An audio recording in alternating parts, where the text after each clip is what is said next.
Hello and welcome to Chahal academy. Medieval history में इस new series में आपका स्वागत। उम्मीद है कि आपने पिछली सारी वीडियोस को कंप्लीट कर लिया होगा और आप जानते होंगे कि हमने अभी तक अर्ली मिड के सारे पार्ट्स को कंप्लीट किया है और हमने देखा कि किस तरीके से चोला अंपायर, किस तरीके से पांड्याज और चेरास का डिक्लाइन हुआ और साथ में ही हमने जानने की कोशिश की थी कि किस तरीके से अब मुस्लिम इन्वेजन हो चुका है। आप सब जानते हैं कि अर्लियर फेज के अंदर अब हमारे सिंध के एरियाज के ऊपर कंप्लीटली मुस्लिम इन्वेजन हो चुका है, जहां पे मोहम्मद बिन कासिम ने अपने ट्रेड को और ज्यादा बढ़ा दिया था। और साथ में ही आपने इससे पहली वीडियो में हमने कंप्लीट किया था कि किस तरीके से कनौज भी अब डिक्लाइन हो चुका है और उसके ऊपर भी अब मुस्लिम्स का कंप्लीट कंट्रोल आ चुका है। मैं उसी कनौज की बात करता हूं जहां हर्षा का कभी रूल हुआ करता था और कैसे राष्ट्रकूटा, गुर्जरा प्रतिहारास और पालास आपस में लड़ रहे थे। लेकिन फाइनली इस वॉर के बाद किसी को फायदा नहीं हुआ और कंप्लीटली ये सारा कंट्रोल अब मुस्लिम्स के अंडर रहेगा। हमने इससे पहली वीडियो में भी ये बात की थी कि रीजन क्या थे इनके डिक्लाइन के, तो हमें ये पता चला था कि ये इंटरनल कॉन्फ्लिक्ट के कारण ये सब कुछ हो रहा था। आज इस टॉपिक की हम शुरुआत कर रहे हैं। ये मिडाइवल हिस्ट्री का सबसे मोस्ट इंपॉर्टेंट टॉपिक है। जी हाँ, हम बात करने जा रहे हैं दिल्ली सल्तनत।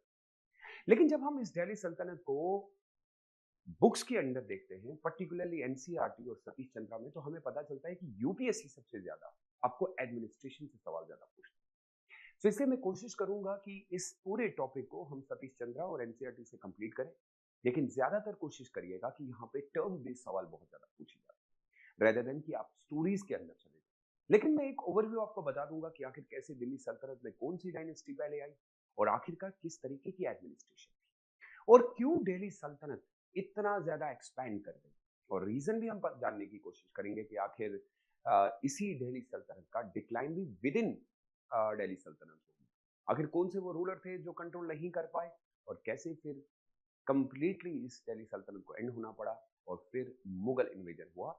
जी हाँ, आज इस वीडियो में जानने की कोशिश करेंगे कंप्लीट दिल्ली सल्तनत based on the Satish Chandra in NCERT. Let's get start.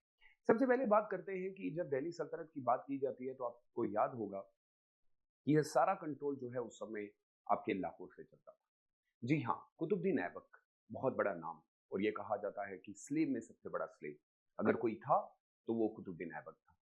Reason जब हम कोशिश करते हैं तो आप सब जानते होंगे बुक्स के अंदर मुमलुक का वर्ड यूज किया गया है। बेसिकली ये एक अरबिक वर्ड है जिसका मतलब होता है गुलाम, और गुलाम वंश के नाम से ये इंडिया के अंदर बहुत ज्यादा प्रसिद्ध हुआ। अब यहाँ पे जब हम स्लेव का वर्ड यूज कर रहे हैं तो प्लीज काइंडली ये क्लियर कर लीजिएगा, ये वो स्लेव नहीं है जो मॉडर्न टाइम में हम यूज करते हैं। यानी वो गुलाम और इन गुलामों के अंदर बहुत फर्क होता था। इन गुलामों को अगर आप देखेंगे तो अरब के अंदर यूज किया जाता था वो बंदा जो सबसे ज्यादा क्लोज होता था अपने हेड या किंग के साथ।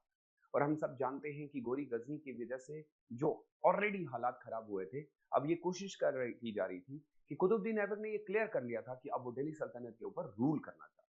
इससे पहले हमने जो भी देखा वो ये था कि शायद वो माल आके सिर्फ लूटना चाहते हैं और फिर वापस रिटर्न हो जाना चाहते हैं। लेकिन कुतुबुद्दीन ऐबक का ये कहना था कि नहीं, वो रूल करेगा।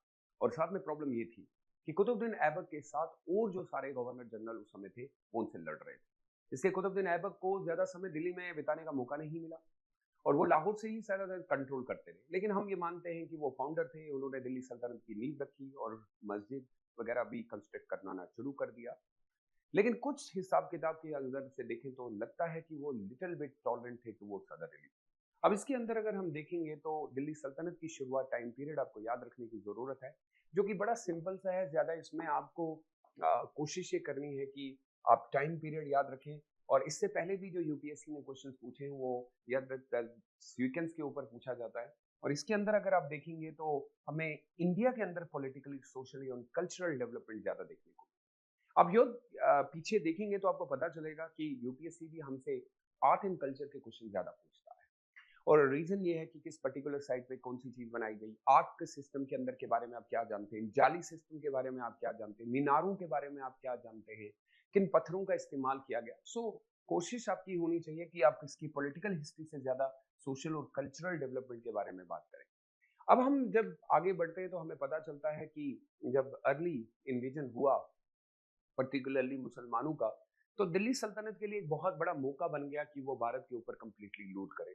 अब अगर आप देखेंगे तो उससे पहले तुर्किश, अफगान, ये सारे लोग ऑलरेडी इंडिया के अंदर आ चुके थे। लेकिन इसके बाद इस इन्वेजन से पूरा कंप्लीट यहाँ पे देखिएगा वर्ड लिखा हुआ है, अगर आप सतीश चंद्र की बुक को देखेंगे, ये इस्लामिक रूल के तौर पे देखा गया। वैसे अगर आपको याद होगा तो हमने इससे पहली वीडियो में ये बात की थी, जो मोहम्मद बिन कासिम का पीरियड था वो इस्लामिक वर्ड को कम डिनोट करते हैं, क्योंकि उनका ये मानना है कि वो पर्टिकुलरली ट्रेड के लिए आए थे, क्योंकि सिंध के बाद उन्होंने कोई ज्यादा एक्सपेंशन भी नहीं किया। लेकिन इस दिल्ली सल्तनत को हम ये कह सकते हैं कि अब भारत के ऊपर पूरी तरीके से इस्लामिक रूल आ चुका था, और साथ में ही अब नई नई डायनेस्टीज बनना शुरू हुई। और सबसे पहली डायनेस्टी अगर आप देखेंगे तो बिगनिंग जो की गई है वो 1206 को की गई है कुतुबुद्दीन ऐबक के द्वारा, और जो गोरी का एक खास बंदा हुआ करता था। माना ऐसा जाता है कि गोरी ने अपने लास्ट समय में ये कहा था कि मैं कुतुबुद्दीन ऐबक को चाहता हूं कि वो दिल्ली को संभाले, लेकिन काफी सारी बुक्स में हमें ये पता चलता है कि कुतुबुद्दीन ऐबक ने अपने बाकी के जितने भी उनके साथ जनरल हुआ करते थे उन सबको हराया और फाइनली दिल्ली की गद्दी संभाली। इसमें एक और चीज भी नोट करने की जरूरत है कि चौहानों के साथ जो लड़ाई हुई उसमें माना ऐसा जाता है कि कुतुबुद्दीन ऐबक का बहुत बड़ा हाथ था। तो फाइनली ये डिसाइड किया गया कि अगर दिल्ली को इस समय कोई कंट्रोल कर सकता है तो वो ये कुतुबुद्दीन ऐबक है। इसके अलावा अगर आप देखेंगे तो भारत के अंदर 5 मेजर डायनेस्टीज बनी। अब ये 5 मेजर डायनेस्टी में सिंपल सा सवाल वो पूछता है कि पहले कौन सी आई, बाद में कौन सी आई। और आप सब जानते हैं कि दिल्ली सल्तनत में अगर सबसे बड़ा एक्सपेंशन किसी ने किया है वो खिलजी डायनेस्टी का है। तो हमारे पास 5 डायनेस्टी में सबसे पहले ममलुक डायनेस्टी रहेगी। इस डायनेस्टी को एस्टेब्लिश कुतुबुद्दीन ऐबक ने किया, लेकिन याद रखिएगा इस डायनेस्टी का रियल फाउंडर अगर कोई था वो था इल्तुतमिश।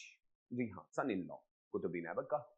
और अगर हम बुक को थोड़ा सा और डीपली पढ़ने की कोशिश करें तो वो इल्बारी डायनेस्टी से बिलोंग करते हैं। लेकिन जब हम हिस्ट्री लिखते हैं तो हिस्टोरियंस किस पर्सपेक्टिव में लिखते हैं, वो ये मानते हैं कि ये एक ही लीनेज के। वैसे ये ट्राइब बड़े अलग अलग हुआ करते हैं। इल्बारी डायनेस्टी जब दिल्ली सल्तनत पे आई है तो काफी पॉलिटिकल, सोशल और इकोनॉमिक हमें चीजें अलग अलग देखने को मिली।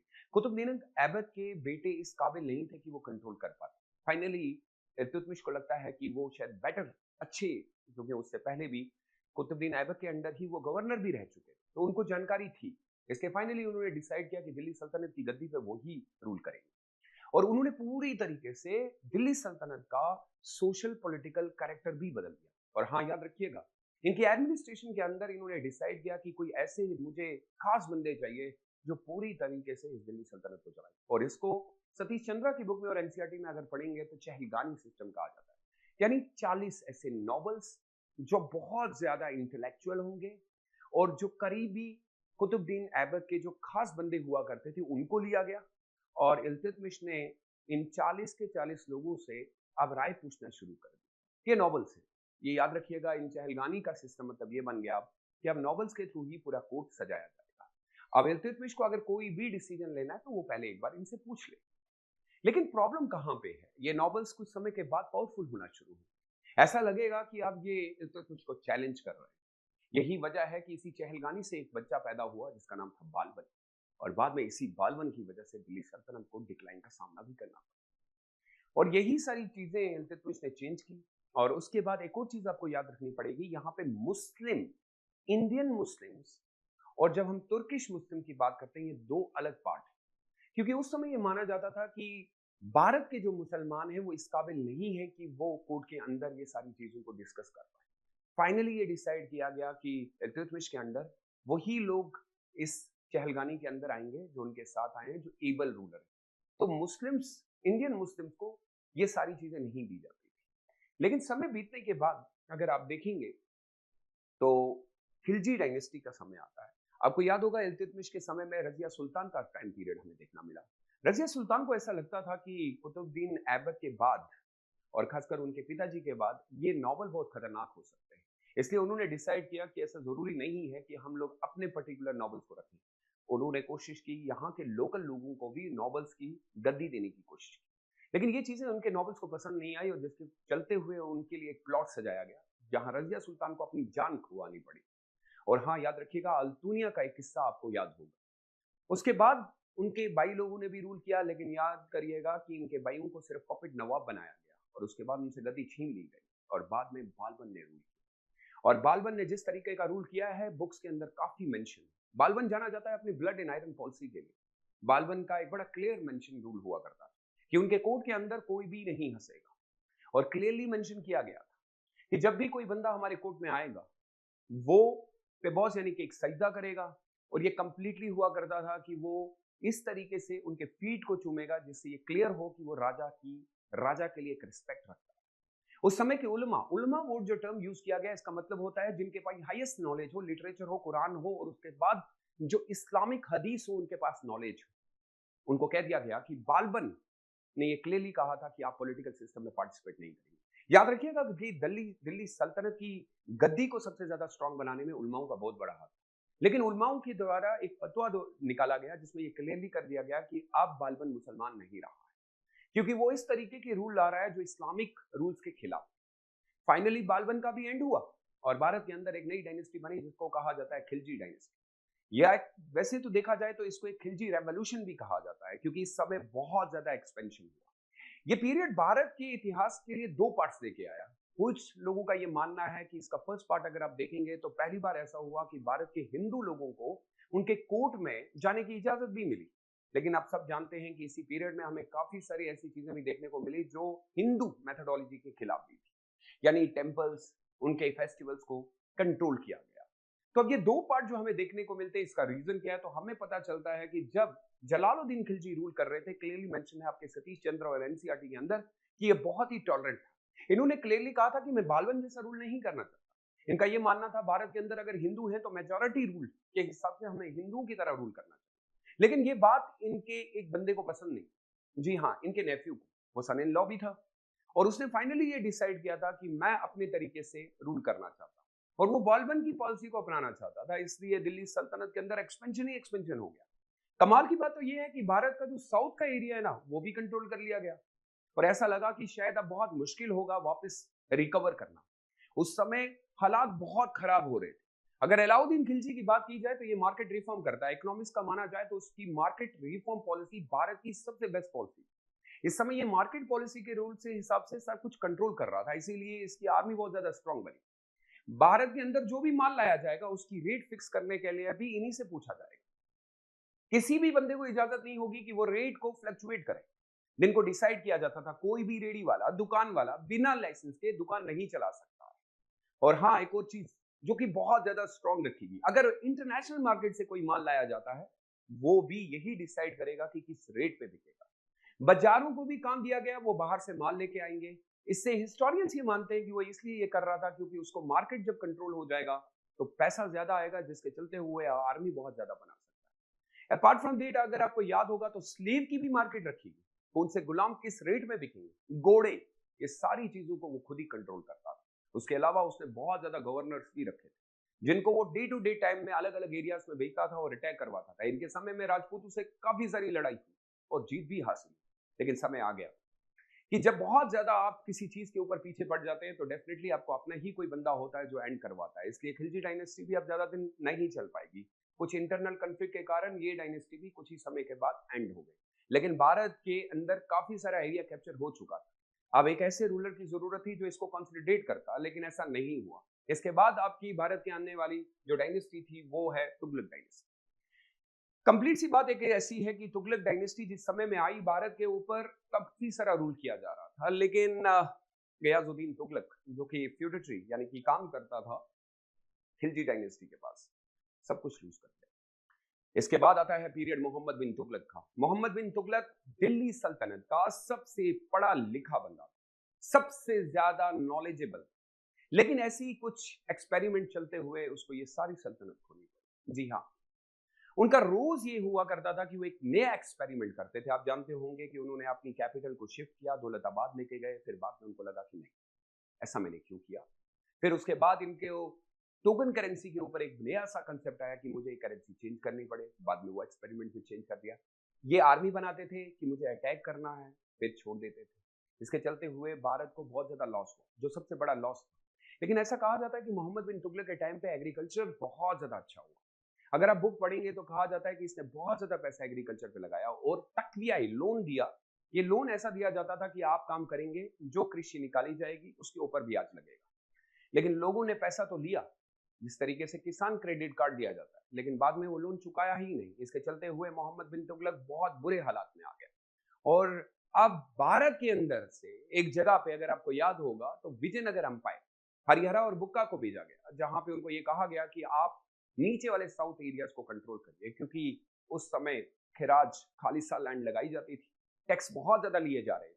इसलिए फाइनली हरिहरा और बुक्का जो है वो साउथ में गए, और वहां पे उन लोगों को एहसास हुआ कि नहीं, अगर एक मुस्लिम डायनेस्टी रूल कर रही है तो एक हिंदू रूलर्स भी होने चाहिए। इसलिए विजयनगर अंपायर तुगबंद्रा रिवर के ऊपर बना दिया गया, और फाइनली मोहम्मद बिन तुगलक के लिए साउथ के रास्ते बिल्कुल बंद कर दिए गए। इसी समय मोहम्मद बिन तुगलक के टाइम पे ही एक और नई डायनेस्टी बनी, जिसको हम कहते हैं डेक्कन सल्तनत।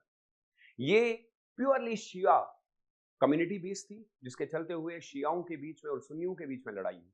जरा मैं आपको क्लियर कर देता हूं, मुस्लिम्स के दो सेक्ट्स, शिया और सुन्नी। सिंपल सा आपको याद रखना है, क्योंकि एनसीईआरटी के अंदर मेंशन किया है, मुस्लिम्स यानी कि सुन्नी वो लोग होते हैं जो अपने खलीफा यानी कि क्रोनोलॉजी के हिसाब से 4 खलीफाओं को मानते हैं। उनके मुताबिक अबू बकर जो है वो फर्स्ट खलीफा हैं, और वहीं पे शिया लोग ये मानते हैं कि अली डिजर्व करते थे कि उनको पहला खलीफा बनाया जाए। इसके चलते हुए जब ये डिवीजन हुआ तो मोहम्मद बिन तुगलक ने बहामन शाह को दिल्ली सल्तनत से डेक्कन की ओर भेजा, और फाइनली उन्होंने कहा कि अब से हम भी इंडिपेंडेंट हैं। यानी जब मोहम्मद बिन तुगलक रूल कर रहे थे तो भारत के अंदर 3 अलग अलग एक किंगडम्स बन गए। एक मदुरई के अंदर भी किंगडम बना, बट वो छोटा था। बट आप ये जान सकते हैं कि विजयनगर अंपायर और बहामी किंगडम, अब इनके बीच में लड़ाई हुई। मोहम्मद बिन तुगलक इस दुनिया से चले गए। उसके बाद फिरोज शाह तुगलक आए। हालात बहुत ज्यादा खराब थे, टैक्सेस के बिना और कोई काम नहीं किया जा सकता था, काफी सारे टैक्स लगाए। ये टैक्स अगर याद होगा तो मुसलमानों के ऊपर ज़कात लगाया गया, ये सिर्फ और सिर्फ मुसलमान देंगे। वहीं पे हिंदू के ऊपर आपको जजिया सिस्टम इंपोज करना पड़ा। कहा जाता है कि इनके समय के अंदर काफी सारा आर्ट एंड कल्चर डेवलपमेंट भी हुआ, लेकिन ये ज्यादातर टॉलरेंट नहीं थे टुवर्ड्स अदर रिलीजन, तो इनको भी अपनी सल्तनत खोनी पड़ी, क्योंकि इनके पास कोई और वे नहीं था, क्योंकि उस समय ऑलरेडी दिल्ली सल्तनत बहुत श्रिंक कर चुका था। फिरोज शाह तुगलक को अपनी फिर से गद्दी खोनी पड़ी, और फिर से एक बार भारत की दिल्ली सल्तनत के ऊपर एक नई डायनेस्टी, जिस डायनेस्टी के बारे में हम बात करेंगे अगली वीडियो में। आपको जुड़ना पड़ेगा। Hope you have enjoyed. Thank you so much. Stay safe and stay blessed. Bye bye.